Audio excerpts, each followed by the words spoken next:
Vetëm frika nga Zoti është obsesioni më i bukur për njeriu. Kurse frikrat e tjera pastaj, me masë edhe me arsye, janë gjithmonë të arsyeshme dhe të nevojshme.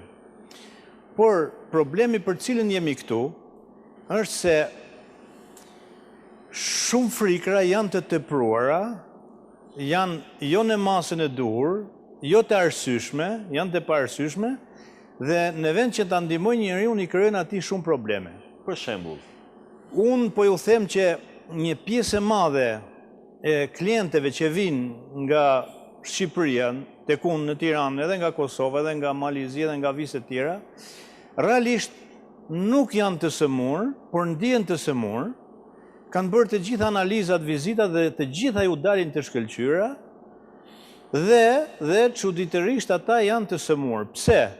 Sepse ata janë të trembur, ata janë të friksuar nga sëmundjet. Pra, le të themi këtu që një ndër frikrat më të shpeshta është frika nga sëmundjet.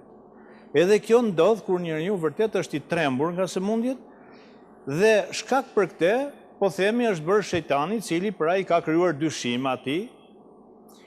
Kjo mund të ndodh fare thjesht nga reagimet të trupit normale, për shembull që therrje, mpirje, rrahje të shpejta të zemrës, mos mbushje me frymë, etj, të cilat organizmi pra i ka të zakonshme këto.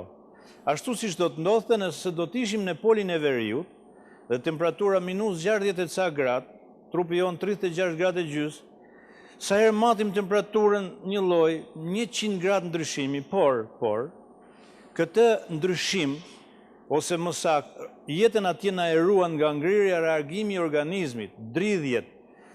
Gjithë organizmi është në alarm, në veprim, lëkura vishet me nxehtë, stomaku na djeg se do ushqim, domethënë ky reagim bën që të mos ngrim. Mirë, po këtu njeriu nuk trembet se thotë e kam nga të ftoftit.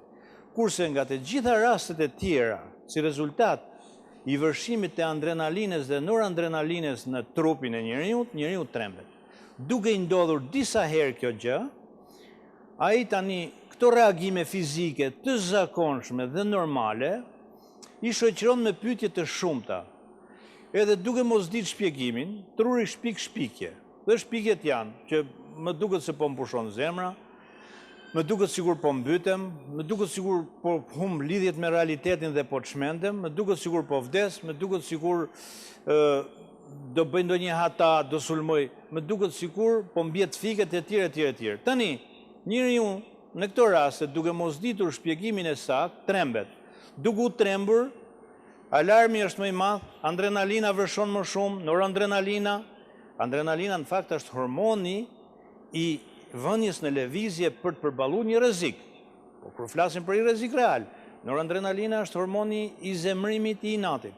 Këto neve na duhen, se pa këto ne s'do përballonim një rrezik, për shembull një sulm ose një. Mirë, po në këtë raste, ato prodhohen si rezultati një mendimi të keq, të frikshëm. Dhe njeriu futet në rreth vicioz.